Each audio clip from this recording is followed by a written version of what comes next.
नमस्कार, मी किशोरी. किशोरीज किचन मराठीमध्ये तुम्हा सर्वांचं खूप खूप स्वागत आहे. आज मी सकाळी ब्रेकफास्टसाठी एकदम सोप्या पद्धतीचा पास्ता तयार केलेला होता. तर त्यासाठी मी एक पॅन घेतला आहे. पॅनमध्ये तेल तापवून घेतलं, त्यामध्ये थोडं जिरं घालून घेतलं. जिरं छान तळतळल्यानंतर त्यामध्ये एक उभा चिरून घेतलेला कांदा घातला, थोडा उभा चिरून घेतलेला गाजर घातला आणि एक मिरची घातली.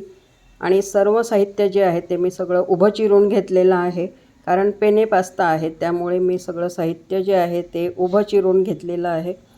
तर झाकण ठेवून छानपैकी एक वाफ येऊ दिली आणि मस्त सॉफ्ट असं शिजू दिलं. लालसर रंगावर नाही येऊ द्यायचं आहे, थोडं सॉफ्ट होऊ द्यायचं आहे. त्यानंतर त्यामध्ये थोडी हळद घातली आणि अगदी किंचित तिखट घातलेलं आहे, कारण त्यामध्ये मी एक मिरची घातलेली आहे आणि पुढेसुद्धा सॉस वगैरे मी ॲड करणार आहे, त्यामुळे अगदी किंचित तिखट घातलं आहे. त्यानंतर त्यामध्ये एक उभा चिरून घेतलेला टोमॅटो घातला आहे. सर्व मिश्रण मस्तपैकी परतून घेतलेलं आहे आणि चवीनुसार थोडं मीठ घातलेलं आहे. त्यानंतर हा पेने पास्ता जो आहे तो मी उकळून घेतलेला होता.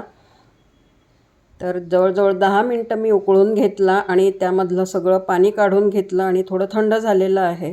तर पेने पास्ता घालून घेतला. त्यानंतर त्यामध्ये पिझ्झा सॉस घातलेला आहे.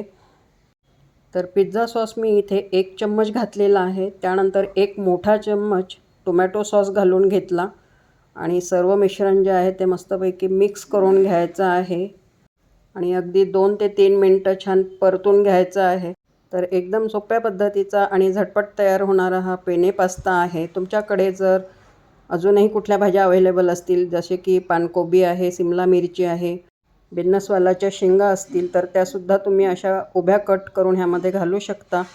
तर हा पास्ता जो आहे तो तयार झाला आहे. वरून मस्तपैकी कोथिंबीर घातली आहे.